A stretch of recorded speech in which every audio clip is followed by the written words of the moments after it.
Hello everyone, welcome to my new video. आज हम आपको प्रकाश का परावर्तन पढ़ाएंगे। प्रकाश का परावर्तन क्या होता है या किस तरह से होता है, इसके कितने नियम होते हैं, उसको हम आपको आज बताएंगे, समझाने की कोशिश करते हैं। ठीक है, आइए वीडियो को स्टार्ट करते हैं। ठीक है दोस्तों, तो प्रकाश का परावर्तन किसे कहते हैं? किसी बिंदु से यदि कोई किरण चले और किसी चमकदार या समतल सतह से टकरा कर फिर वापस उसी माध्यम में किसी कोण पर वापस चली जाए, तो इस घटना को प्रकाश का परावर्तन कहते हैं।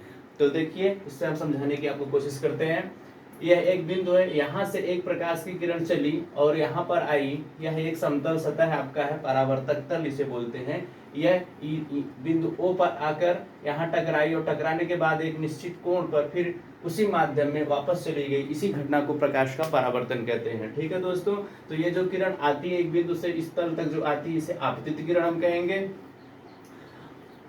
टकराने के बाद यहाँ से जो वापस जाती है, तो इसे हम परावर्तित किरण कहेंगे। देखिए, हमने यहाँ पर लिख दिया है ये आपतित किरण। ये जो किरण पूरा यहाँ से आई इस प्रकार से आपतित किरण, टकराने के बाद जो फिर वापस इधर गई है, इसे हमने लिख दिया परावर्तित किरण। ठीक है दोस्तों, तो टकराने के बाद ये जो गई, ये परावर्तित किरण आपकी हो गई। इसी घटना को आई समतल सतह से टकराई, टकरा कर फिर वापस चली गई, इसी घटना को प्रकाश का परावर्तन कहते हैं। ठीक है, आगे इसमें जिस बिंदु पर ये आकर टकराती है, यह किरण जिस बिंदु पर आकर टकराती है, इसी बिंदु पर एक हम अभिलंब खींचते हैं। इस प्रकार से एक हम लंब डालते हैं, जिसको हमने यहाँ लिख दिया अभिलंब। एक लंब डालते हैं जो इस प्रकार से बनता है।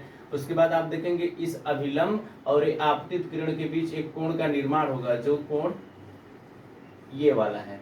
इस कोण को हम कहते हैं आपतन कोण। आप देखेंगे इस कोण को हम कहेंगे आपतन कोण। जो इस प्रकार से आई, यहाँ टकराने के बाद इसी बिंदु से जो हमने लंब डाला, इसके बीच का जो एंगल बना, जो कोण बना, इसे हम क्या कहेंगे? इसे हम कहेंगे आपतन कोण। उसके बाद यहाँ से फिर रेखा इधर वापस गई। आप देखेंगे अभिलंब और इस परावर्तित किरण के बीच जो कोण बना, इस कोण को हम क्या कहेंगे? इस कोण को हम कहेंगे परावर्तन कोण। परावर्तन कोण, परावर्तित किरण है तो इसके बीच जो परावर्तित किरण और अभिलंब के बीच जो कोण बनेगा, इसे हम परावर्तन कोण कहेंगे। तो आप देख पा रहे होंगे प्रकाश का परावर्तन क्या है। प्रकाश का परावर्तन यह होता है, हमने बताया आपको कि एक कोई समतल पृष्ठ होने चाहिए और एक माध्यम से कोई किरण आए, उस समतल पृष्ठ पर टकराए और टकरा के फिर वापस चली जाए उसी माध्यम में किसी कोण पर। इसी घटना को प्रकाश का परावर्तन हम कहते हैं। ठीक है, आपको ये समझ में आया होगा। जिस बिंदु पर ये टकराती है उसे हम क्या बोलते हैं? उसे हम समतल सतह का वह बिंदु बोलते हैं जहां पर प्रकाश की किरण आकर टकराती है। ठीक है, और इस जिस सतह पर टकराती है इसको हम बोलते हैं परावर्तक तल। आने वाली किरण को आपतित किरण, जाने वाली किरण को परावर्तित किरण।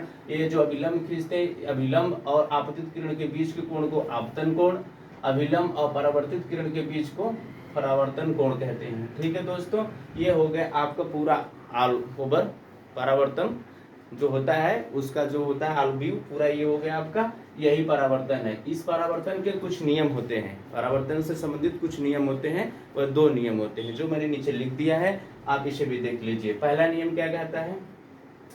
आपतित किरण, परावर्तित किरण, आपतन बिंदु पर अभिलंब तीनों एक ही तल में होते हैं। आपको मैंने अभी बताया आपतित किरण क्या है। आपतित किरण, ये जो किरण आती है इस प्रकार से, ये आपकी आपतित किरण है। ठीक है, परावर्तित किरण क्या है? ये जो किरण यहाँ से वापस इसी माध्यम में गई, इसे हम परावर्तित किरण बोले। आपतन बिंदु, आपतन बिंदु यही है आपतन बिंदु, इसको आपतन